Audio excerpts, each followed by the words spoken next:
Olá a todos, estamos aqui juntos uma vez mais em um episódio do podcast da reunião de estudos do Evangelho do Grupo Espírita Irmão Áureo. Nosso objetivo é estudar o Evangelho, então buscamos obras subsidiárias, para que a gente possa dar uma variada. E a gente está seguindo aqui o livro Vivendo com Jesus, de Amélia Rodrigues, psicografia de Divaldo Pereira Franco. Hoje a gente vai abordar o capítulo 15 dessa obra magnífica, intitulado Corpo e Sangue. E quem preparou a reflexão da noite foi o Ítalo. O título já é instigante por si mesmo, E sem dar spoiler, mas aborda a última ceia de Jesus com os discípulos. Muito interessante, vale a pena escutar as reflexões do Ítalo. Lembrando que a gente está colocando aí nos comentários, na descrição, toda uma série de bibliografias, inclusive agora passamos a colocar os links para quem quiser consultar, vale a pena, tá? Tá muito interessante, o capítulo em si é muito interessante. Assim como também, a gente sempre lembra, teremos a nossa live que acontece no canal do YouTube e no Facebook. Fique ligadinho aí para participar conosco ao vivo.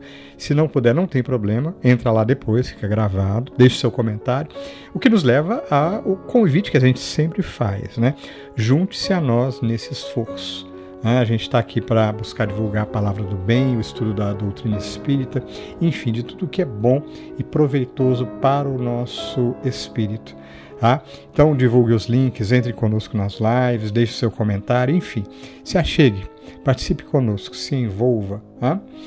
No final desse nosso podcast, a gente sempre lembra, temos o nosso momento de oração e a gente sempre inicia com uma poesia, Dessa vez não vai ser diferente, uma poesia muito bela e inspiradora da poetisa Maria Dolores. Então a gente, depois de falar isso tudo, só nos resta te convidar do fundo do nosso coração. Vamos ouvir?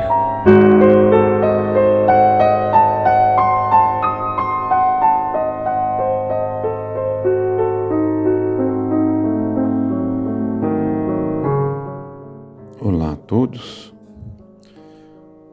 Hoje estaremos novamente juntos para podermos refletir junto com Amélia Rodrigues no capítulo 15 do livro Vivendo com Jesus, cujo nome Corpo e Sangue se revela bastante oportuno e que nos traz um entendimento maior sobre a obra do Cristo e da sua influência em nossa vida. Começamos o texto então com Amélia, que nos diz o seguinte: a herança perversa da ancestralidade evolutiva pela qual o princípio inteligente transformou-se em espírito ao longo dos milhares de séculos, tornou-se-lhe marca poderosa nos recessos do ser, que ainda sofre as injunções do primarismo em detrimento das sublimes possibilidades da espiritualização. As fixações do instinto, lentamente diluídas pelas claridades da razão, vêm trabalhando os metais dos impulsos automatistas, de modo que as dúlcidas vibrações do sentimento, amparado na lógica e na razão, propiciem a compreensão das novas possibilidades de crescimento interior. As conquistas logradas, se examinadas de maneira retrospectiva, apresentam um imenso pego já realizado. Nada obstante, muitos outros audaciosos esforços ainda devem ser envidados, de modo que melhor se capacite para os inenarráveis conquistas do porvir. A pedra bruta, empurrada pela correnteza, arredonda-se ao longo dos milênios, tornando-se dócil ao curso da água que a conduz. O espírito amolda-se aos objetivos das leis divinas, mediante os impositivos das sucessivas existências no curso da evolução. Certamente não se trata de um empreendimento fácil, no entanto, nada é simples quando se trata dos valores imperecíveis que devem ser conquistados e vivenciados na sua plenitude. Da ignorância para o conhecimento, do primarismo para o discernimento, da caverna para a comunidade social edificante. Vem o espírito superando os desafios que fazem parte do seu desenvolvimento. Tela manchada de sombras, aguardando a aquarela de luz que compõe a paisagem de harmonia em que se deve transformar, depura-se a pouco e pouco, incessantemente, enquanto novos contornos e conjuntos surgem do caos. Tem sido assim toda a sua trajetória através dos milênios, especialmente os mais recentes, considerando-se a conscientização que, lentamente, se lhe assoma à consciência e passa a comandar os seus atos. Do antigo báratro à ordem, dos desajustes e transtornos ao equilíbrio e harmonia, muitos exitosos tentames foram logrados. Agora está diante da inadiável decisão de superar toda a sombra interior, a fim de que brilhe a luz da verdade no cerne do ser. Então aqui nós percebemos, irmãos e irmãs, que obra de progresso é trabalho realizado mediante um planejamento, é obra de esforço, de perseverança, de persistirmos no objetivo maior de nossa existência, que é o nosso reencontro com a luz, com a perfeição e com o amor, que o Cristo tão bem veio nos ensinar em sua romagem pelo planeta Terra. Não é uma obra qualquer, não é um aprendizado qualquer, e nem tampouco uma filosofia vã. Porque tudo que se aprende, segundo Amélia, precisa ser vivenciado na sua plenitude.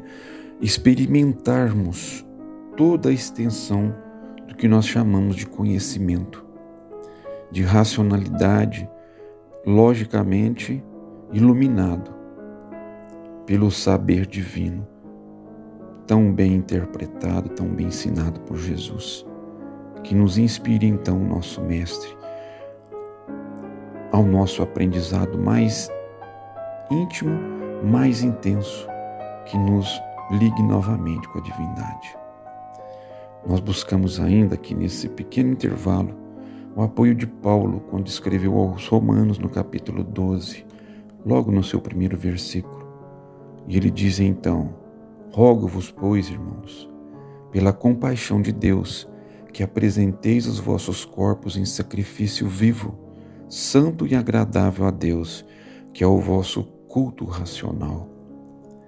Então ratifica e ainda aprofunda mais o entendimento sobre a necessidade e a interpretação que se faz dos corpos, como oportunidade abençoada, bendita mesmo, porque também é criação divina, que nos propicia momentos de aprendizado, de progresso, de realizações no campo do nosso desenvolvimento, desde o primeiro hálito de vida, pelo trabalho, pelo esforço, pelo transpirar de nossas vontades na execução desse desígnio maior.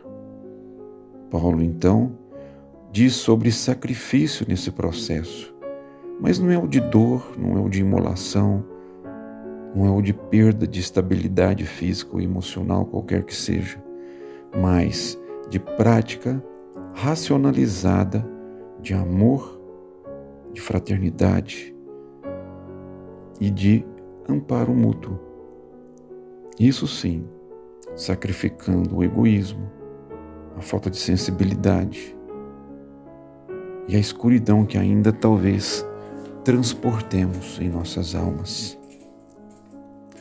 Retornando então ao texto de Amélia, nós vemos que, dispondo dos imprescindíveis recursos para a ação libertadora, ainda sofre o cerco dos hábitos doentios, as incertezas defluentes da comodidade no vício, os receios de romper com o passado e avançar sem ter definido o alvo a conquistar.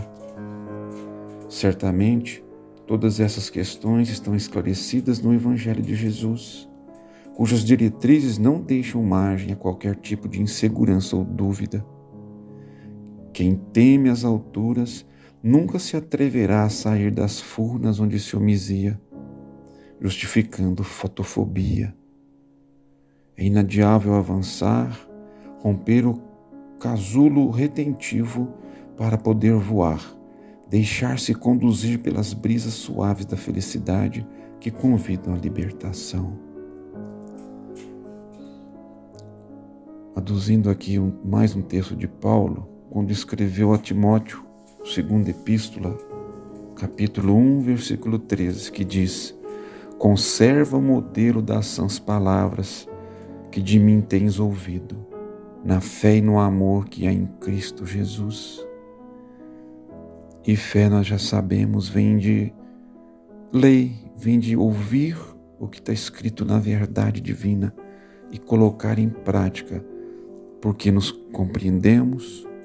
Hoje a razão já nos leva a um entendimento maior, agora nos cobra a ação mais decidida no processo evolutivo de nossas almas, e que seja a consequência de esforço consciente na reelaboração de nosso psiquismo, aliados ao do Cristo, alicerçando uma renovação de nosso caráter, nas ideias que vão se mudando de épocas em épocas, de ensinamento a ensinamento, ora trazido por todas as mentes que nos antecederam e que colaboraram para que hoje tenhamos tamanha oportunidade de realizarmos em plenitude o processo de transformação que se espera de cada um de nós, conscientemente.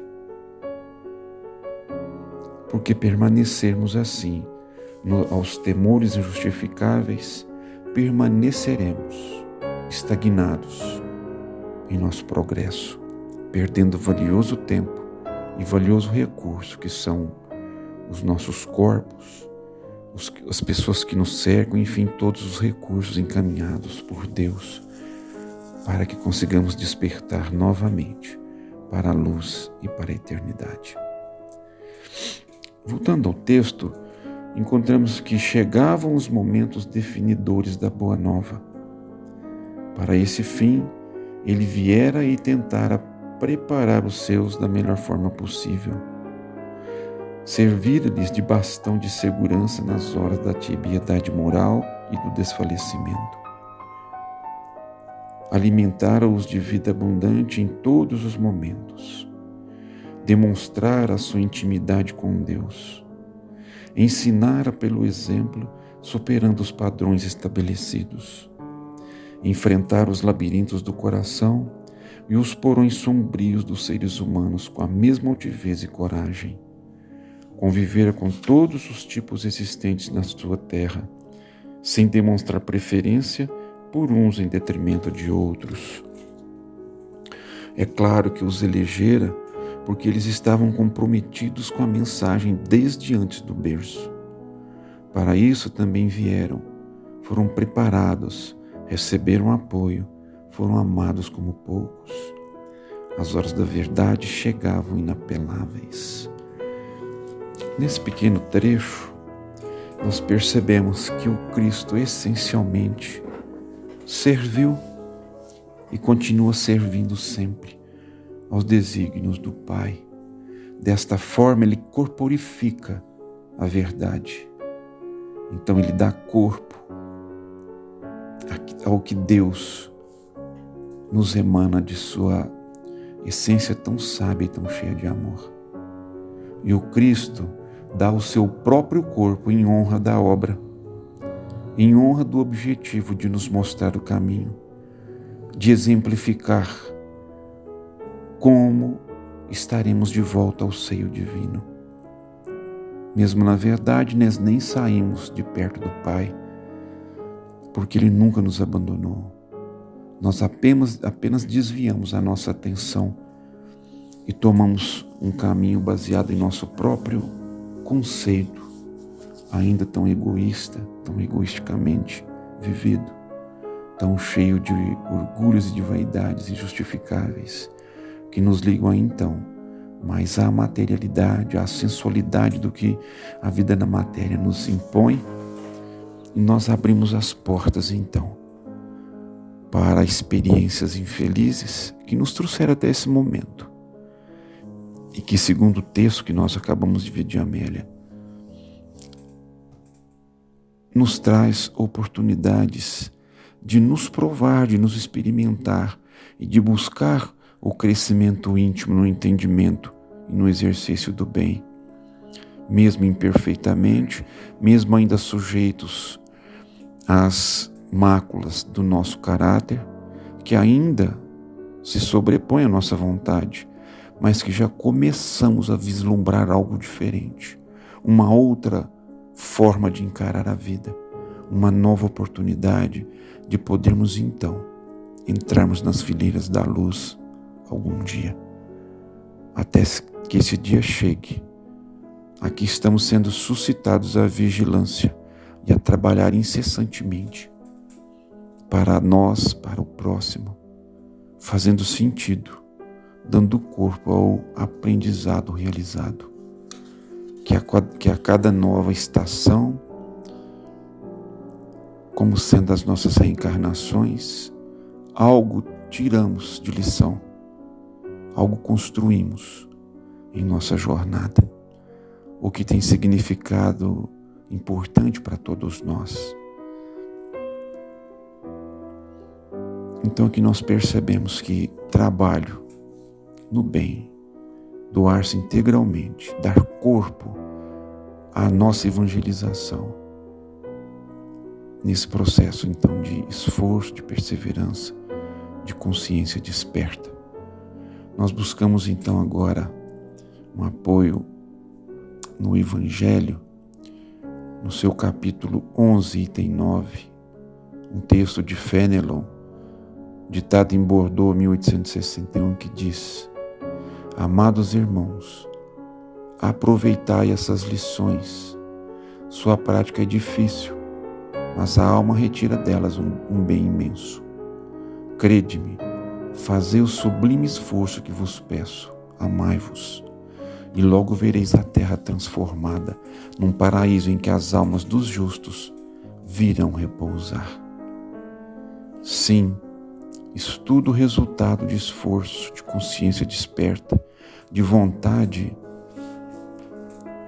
renovada, intensa, para que consigamos conquistar essa visão, esse entendimento, já que bem sabemos que amar, para os sábios gregos, era cuidar, zelar por nós, pela vida, pelo nosso semelhante, pelas coisas que são verdadeiramente sãs, emanadas da divindade.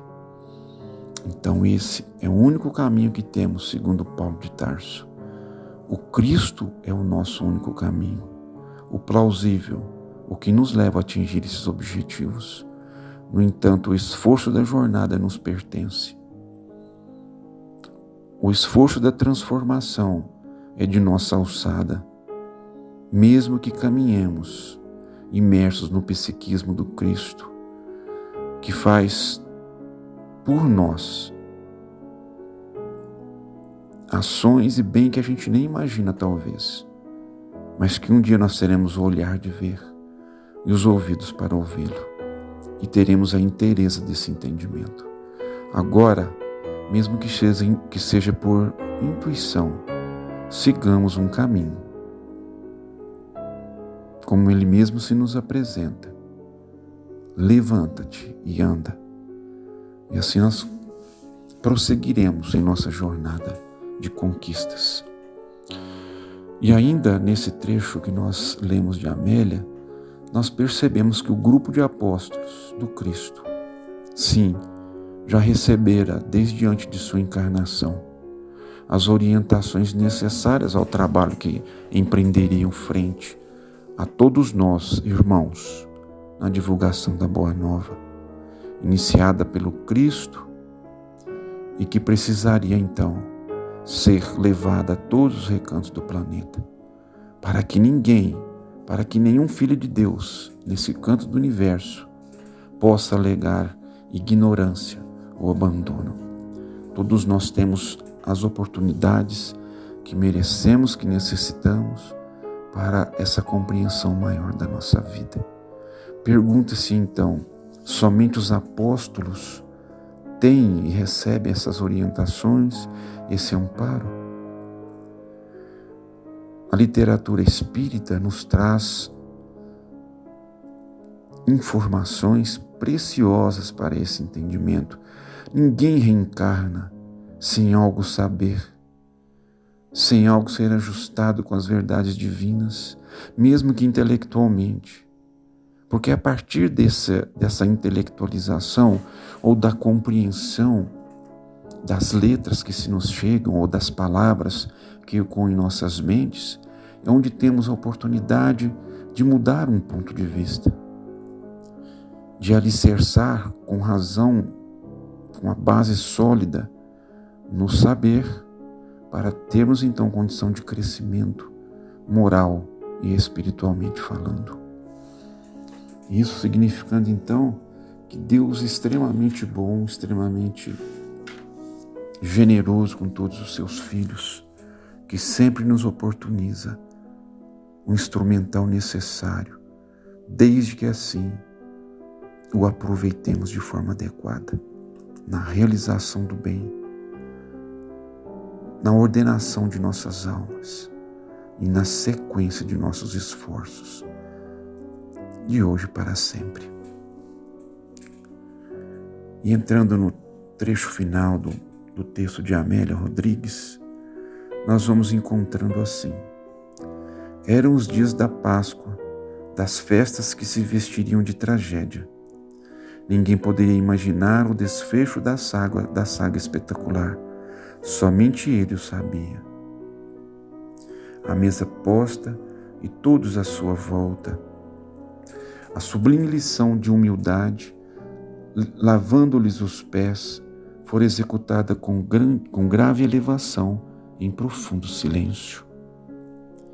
Tomou Jesus pão e, abençoando-o, o partiu e deu-lhe e disse: tomai, comei, isto é o meu corpo.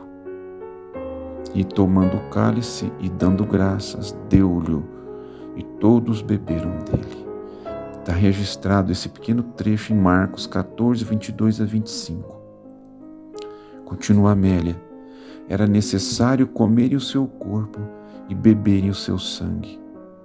O corpo é a mensagem libertadora, que alimenta para sempre, que resiste ao tempo e nutre. Ninguém vive sem alimento, especialmente o da verdade. Ninguém vive sem estímulo, particularmente o da vida. E o seu sangue é a força vigorosa da esperança e da alegria de viver. Naquela despedida, ele doava-se em totalidade para que todos pudessem viver totalmente. O amor dele se tornava nutrição, a fim de que nunca lhes faltassem força nem vigor. Tudo quanto viesse a acontecer, conforme sucedeu, não poderia constituir motivo de receio antes de vinculação, porquanto ele estaria psiquicamente em cada um e em todos eles. Sem essa vinculação, não haveria prosseguimento. É necessário que ocorra a morte a fim de que suceda a ressurreição.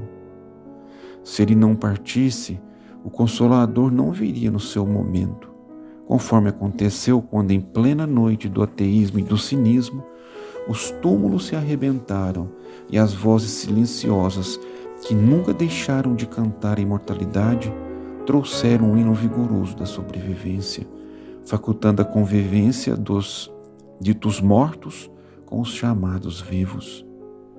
Corpo e sangue. O corpo é o pão da vida e o sangue é o vinho nutriente da coragem para a vida. Não provareis antes do vinho da videira. O ser humano já se encontra em condições de superar os atavismos fortes do passado remoto, para tornar-se homem novo e avançar com Jesus. Então, o nosso mestre, que sempre esteve a nos ensinar, a nos orientar o caminho das conquistas da alma ou dos espíritos eternos que somos, prestou-se sempre a nos afastar das ilusões do mundo,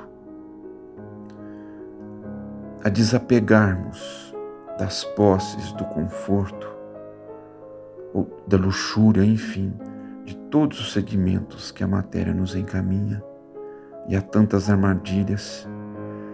Ele nos trouxe a fortaleza, a necessidade de compreendermos que sem o amor nós nada somos, de que sem as mudanças de nossos conceitos de vida, a permanência nos prejudica e nos mantém retidos na materialidade, que de certa forma é símbolo de morte.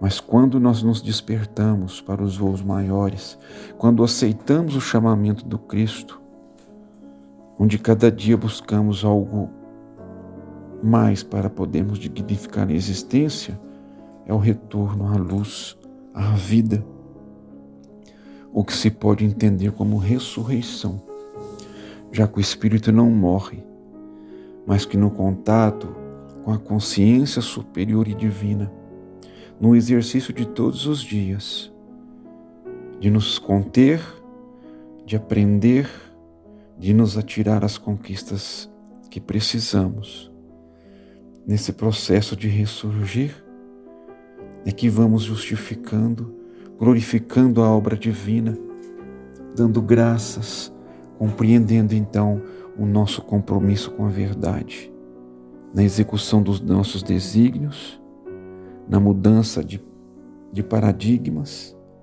de raciocínio clarificado pelo saber lógico, simples e direto, não fácil de ser cumprido, mas é uma proposta feita a todos nós.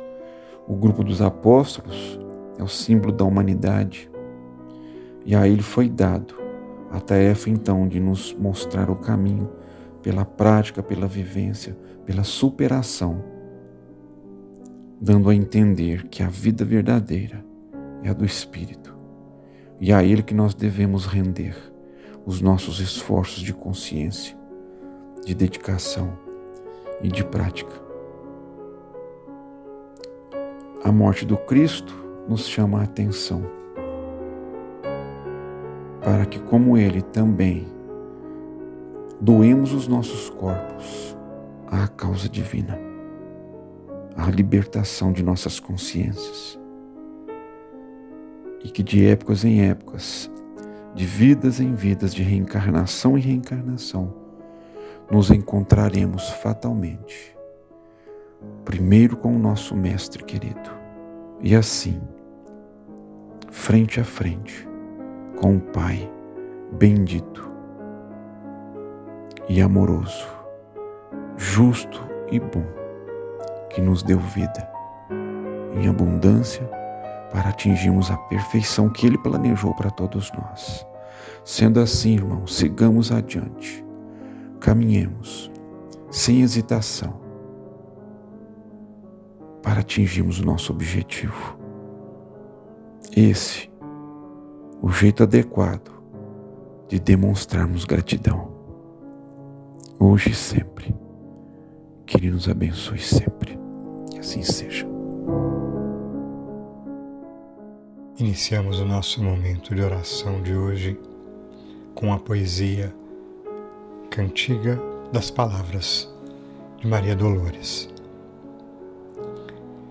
Quando escutes na estrada, alma querida e boa, a palavra que fira, recordando a pedrada que se atira, quando alguém se conturba e amaldiçoa, coloca-te em lugar da pessoa acusada e, se na luz da fé que te inspira e sustém nada possas fazer, não digas nada, nem censures ninguém.